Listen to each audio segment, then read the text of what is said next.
So good evening, everyone. I want to welcome you to this meeting tonight. We're going to start with a very brief video that we put together a few years ago on Erie Cattaraugus Rail Trail.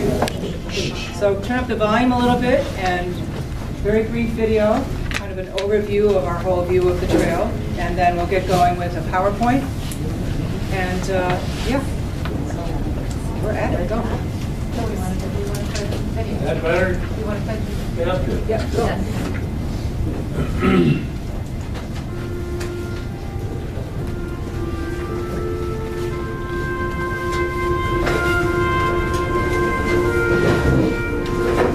That's the end, isn't it? Yeah.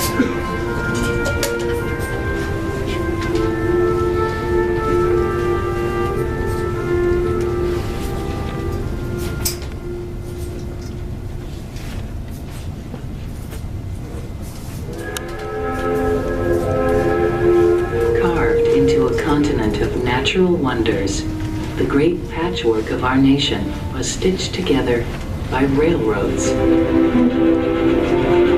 Along these seams of iron and timber sprung towns, farms, and families as a thriving cultural fabric spread across North America.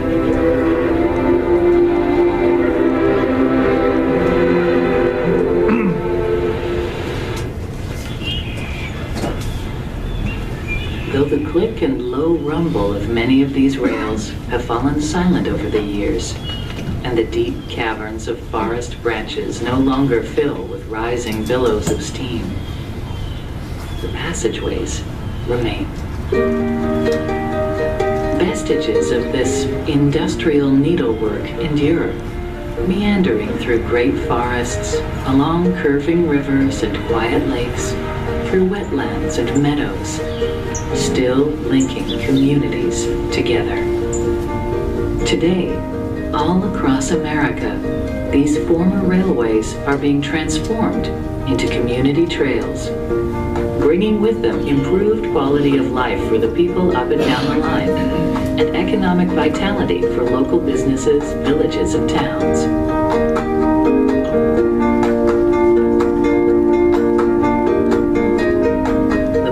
And Pittsburgh Railroad, winding down the southern tier of western New York, is one of these lingering treasures. A community of interested citizens and municipalities from villages and towns up and down the line have joined together in an effort to preserve this rich heritage by creating the Erie Cattaraugus Rail Trail, a 26-mile linear park spanning 2 counties and 5 towns. By turning this retired rail corridor into a recreational trail, we'll provide people of all ages and abilities a one-of-a-kind hiking and biking experience, gently wandering through stunning scenic vistas, historic rail depots, and quaint villages. In contrast to economic development projects that might sacrifice the special rural character of places, rail trails bring economic benefits to communities in a way that enhances the beauty and charm of small-town America. Local businesses like bed and breakfasts, restaurants, bike shops, and delis often flourish along rail trails. The forests and passageways will be filled once again, only now with rolling bicycles, eager footsteps, and friendly greetings. The gentle passing sounds of a community becoming more active and physically healthy. The rail trail will contribute to the environmental health of our region by preserving a wildlife corridor that maintains connections between habitats. And it connects us to nature, to each other, and to our history.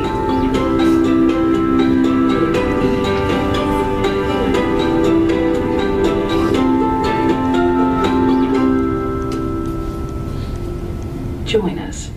With your help, we can prevent the unraveling of this unique cultural heritage and make an enduring contribution to the health and beauty of Western New York's future.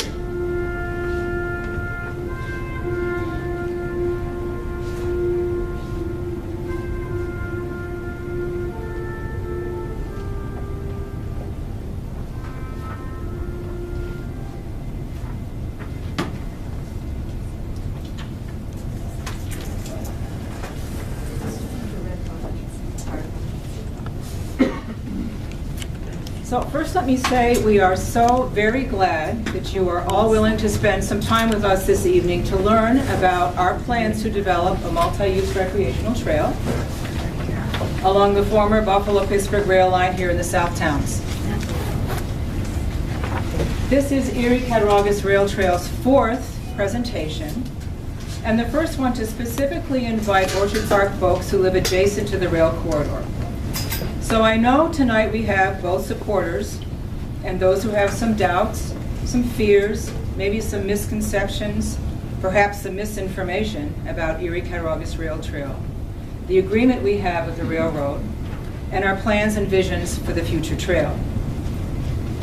So the purpose of tonight's meeting really is to share facts with you, what really is true about our efforts and about rail trails in general, and to learn from you what your concerns and hopes are for this amazing 27-mile future linear park. My name's Deb Fenn. I'm the co-chair of Erie Cattaraugus Rail Trail. I live on the border between Orchard Park and the town of Aurora. And I have been with the organization now for the past 10 years.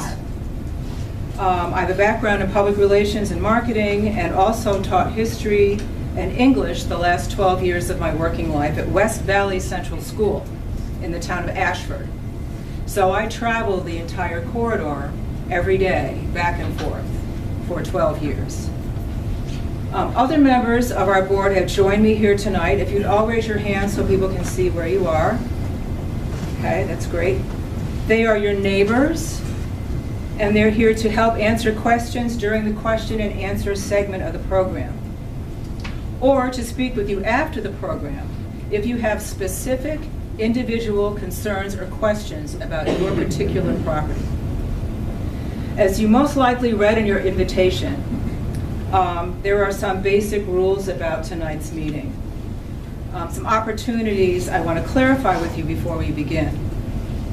So there be no verbal interruptions, pontification, discussion, debate during the presentation, okay? You will have a number of opportunities to share your thoughts and have questions answered later in the program. First of all, you should have picked up a really important survey sheet as you entered. The first half of the survey has to do with trail activities and surfaces, and what amenities you would like to see along your section of the trail. The bottom half of the survey is equally important. It tells us if you want to play a larger role in determining the creation of the Orchard Park section of the trail.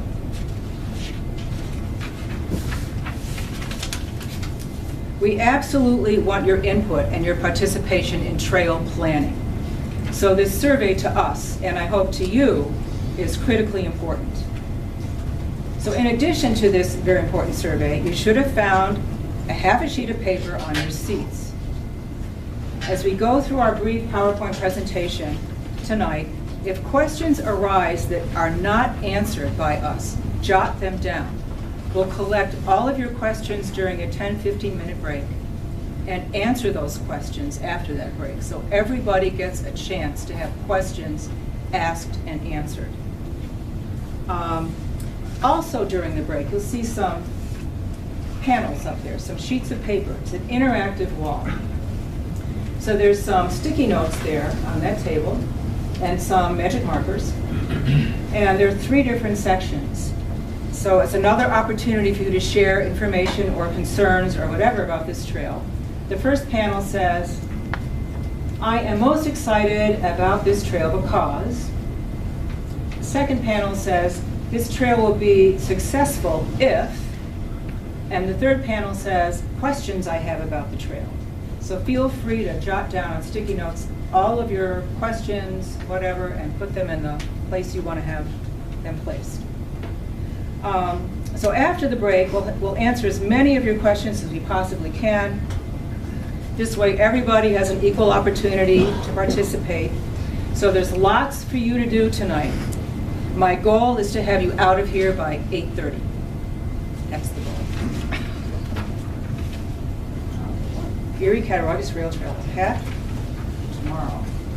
So the PowerPoint pretty much goes over who we are, the board, our goals, what and where we are today in the process, the history of the trail and the railroad, what rail banking is, the next steps, frequently asked questions, and trail benefits and local successes of other trails in the area.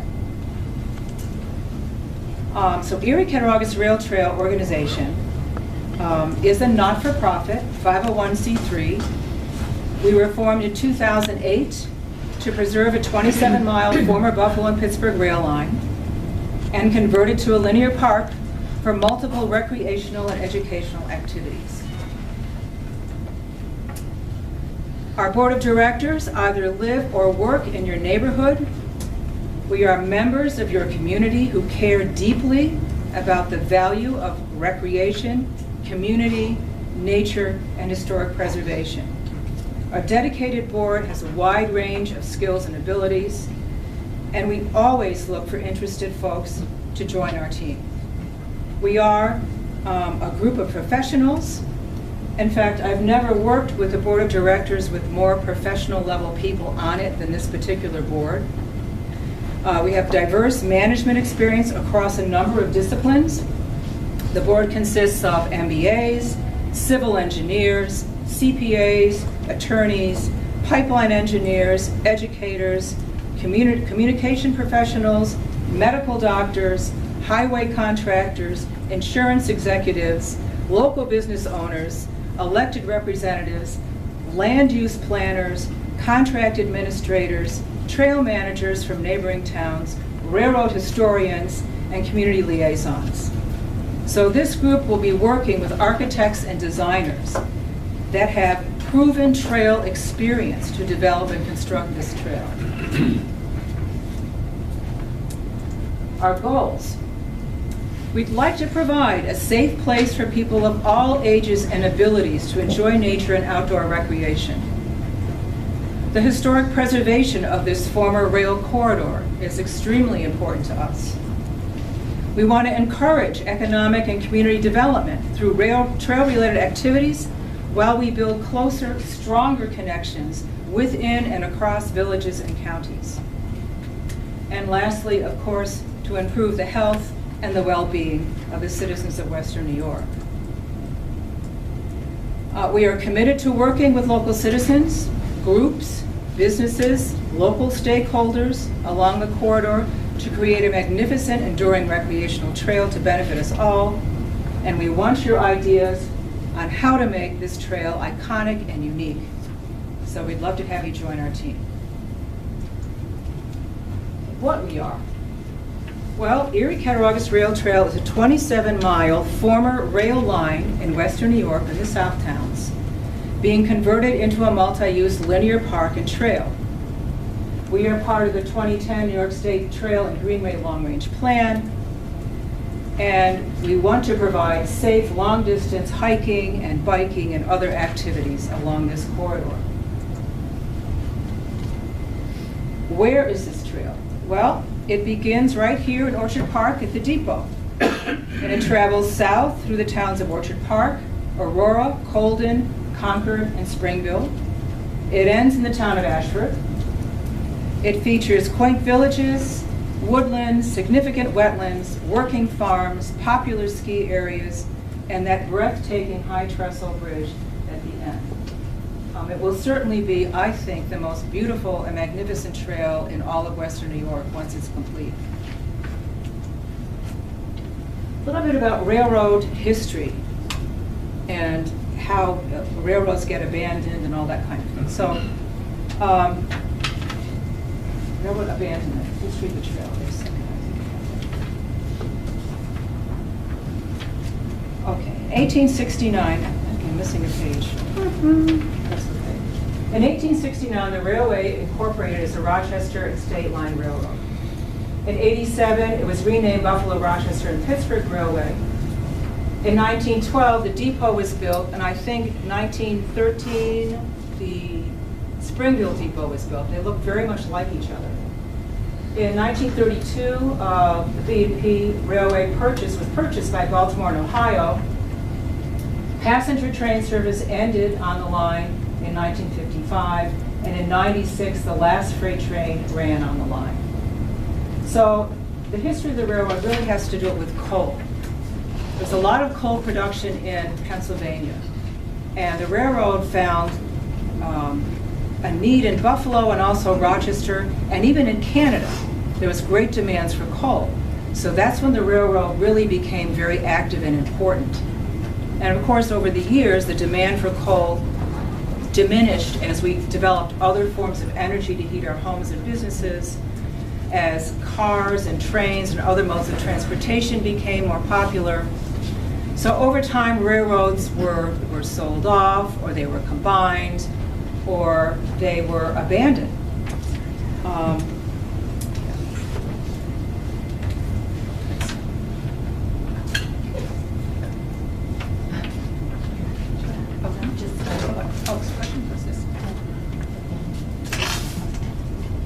The railroad purchased property when they built the railroad. They did.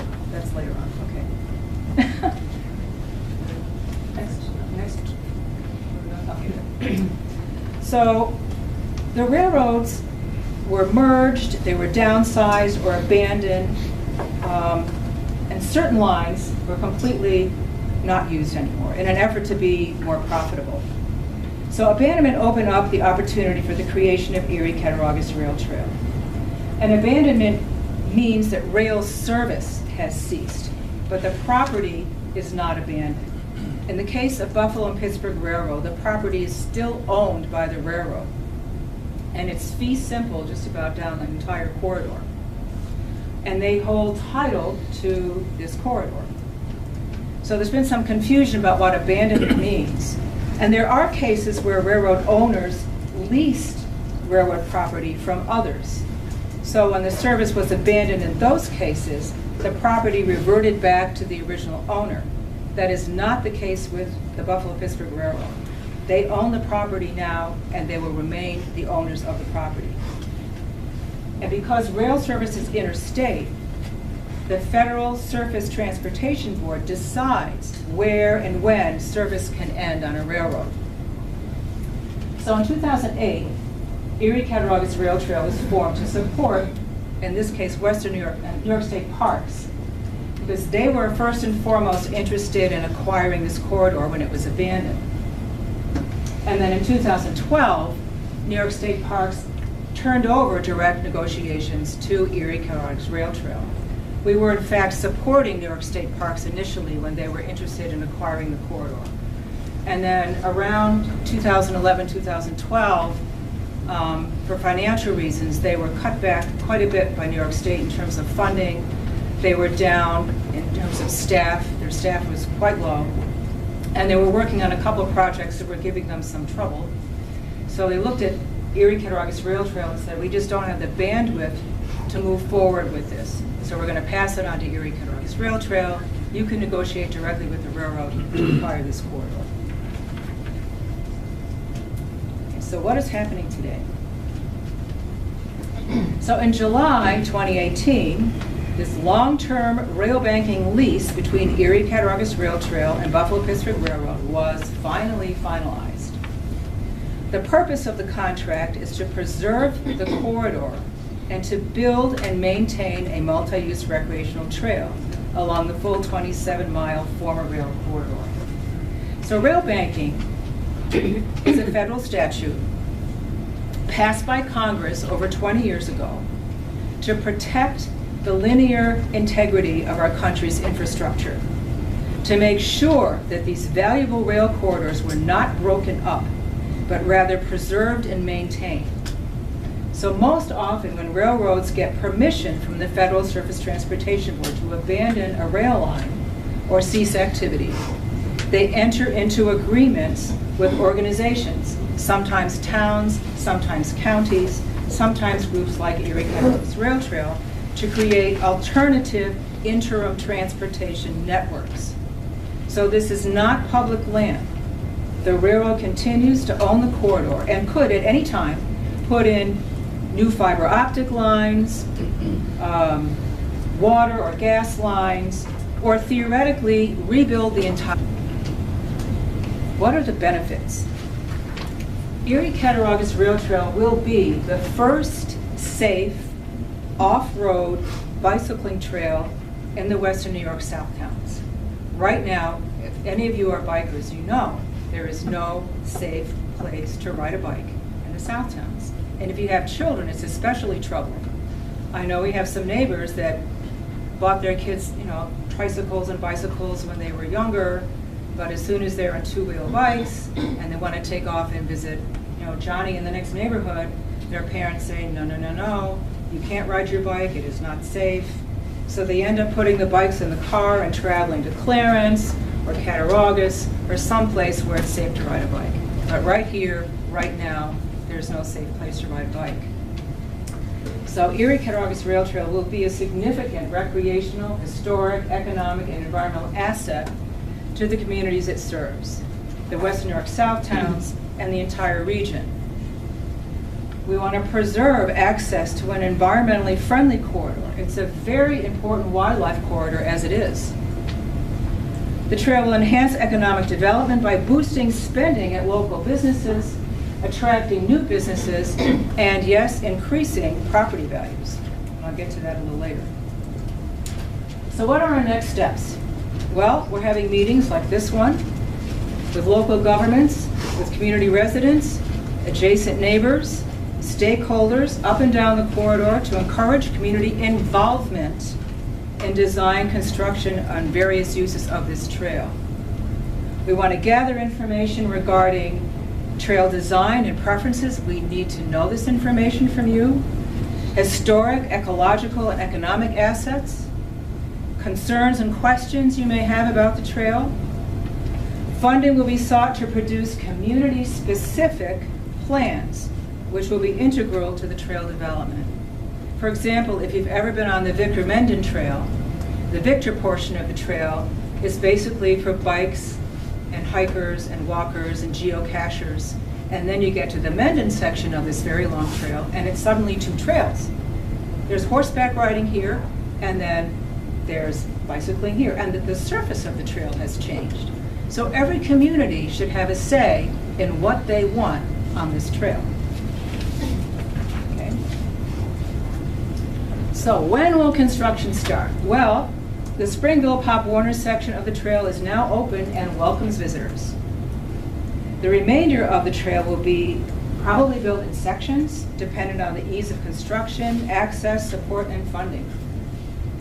We anticipate working on the Orchard Park section, the next section of the trail, after community meetings like these, planning and funding are in place. What about safety? A well-maintained, community-managed trail is far safer than an abandoned rail corridor, period. Right now, there's a lot of, or there could be, a lot of nefarious activity going on these abandoned rail corridors. They're overgrown, people use them to dump their lawn waste.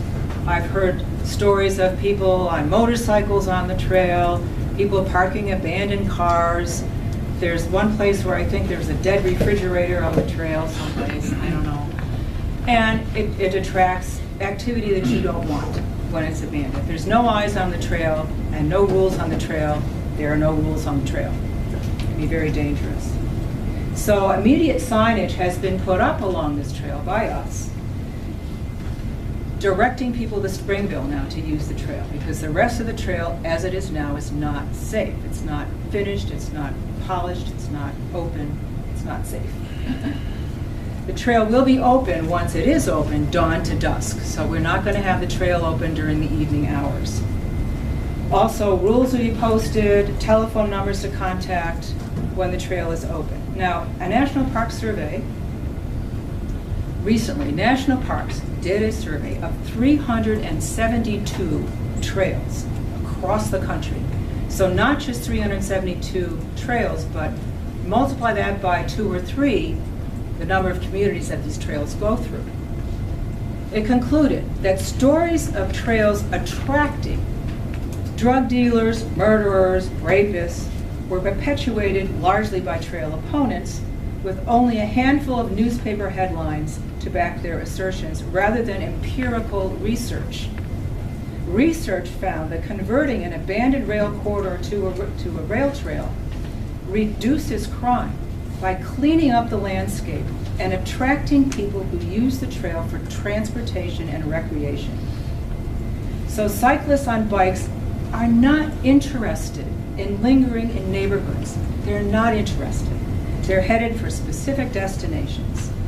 Trails did not increase vandalism or burglary in any of the communities that were studied, 372 communities across the country.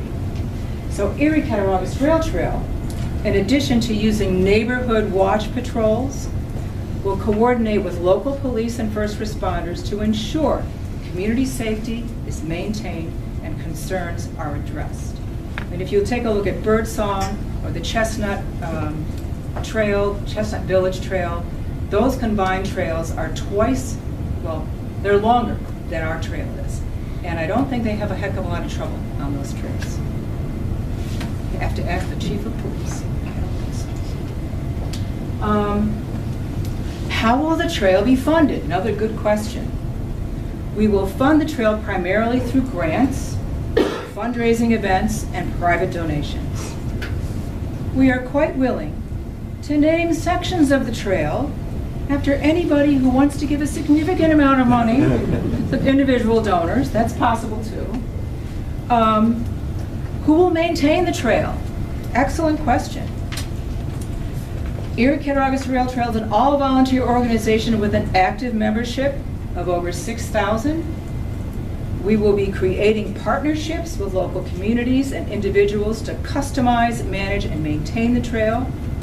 Once the trail is built, funds will be set aside in an annuity to provide recurring revenue for ongoing maintenance for the future trail. The plan could involve Erie Cattaraugus Rail Trail, volunteer supporters, local towns and villages, contractors paid through endowments and annuities. It's a model that has worked elsewhere, and it's a model that will work here as well. What about liability? Is that next? Yes. I've got myself all screwed up there. I think that's just pretty self-explanatory. There's no notes, so there's no extra notes. Yes. So the trail surface conditions will allow access by first responders in emergencies. Trail users are responsible for their own personal safety, just as you would be if you were walking in a public park. You're responsible for your own personal safety. Homeowner insurance will cover and provide property owners with liability protection from trespassers or anyone entering an adjacent property. And we have a very comprehensive insurance program for the trail system.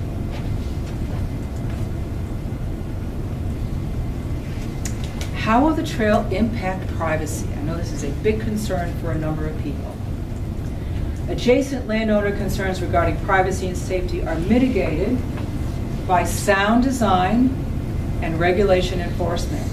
And we intend to work with adjacent landowners to address privacy and safety concerns.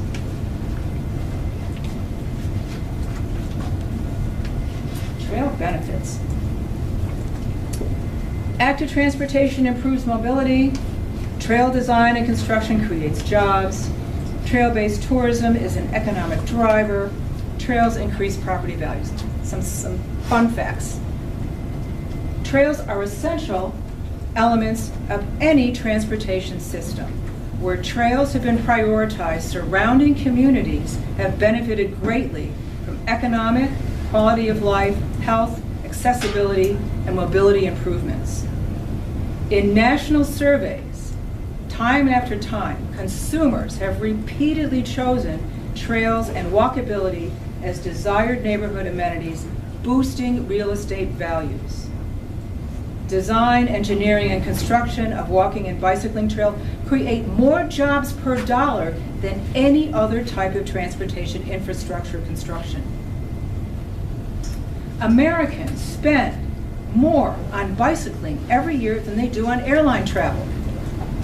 Trail-based tourism is a major economic driver in many small communities, supporting local small businesses through annual revenues of millions of dollars per trail in direct consumer spending. Trails are associated with higher property values, especially when they are designed to provide neighborhood access and support residents' privacy. Trails, like good schools, create an amenity that commands a higher price for nearby homes. Trails add value because they offer convenient opportunities for physical activity, improved health, and safe places for walking and cycling. Now, if you Google trails and property values, I did this maybe 10 years ago when I was first with the organization, and I might have come up with about 12,000 sites that have trails and property values.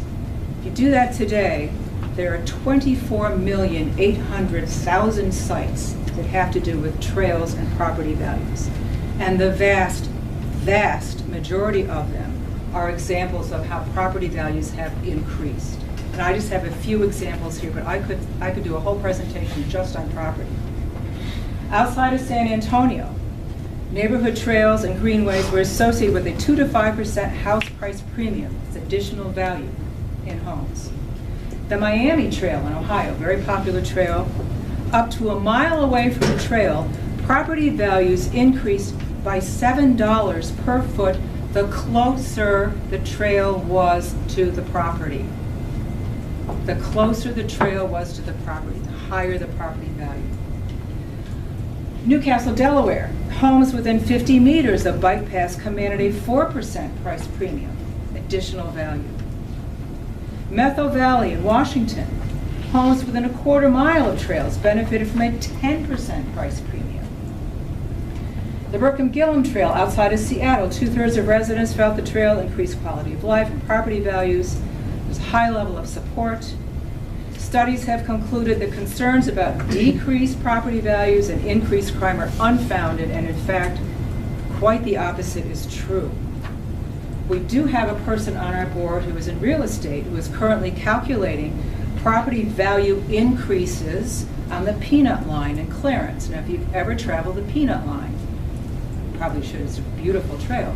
The properties are right adjacent to the trail, and those property values have risen. So he's doing some calculations with some real estate people that are there, that are friends of his, to see exactly what percentage that is. So we are no different from any other place at all. Of the 24,800,000, whatever. We're no different.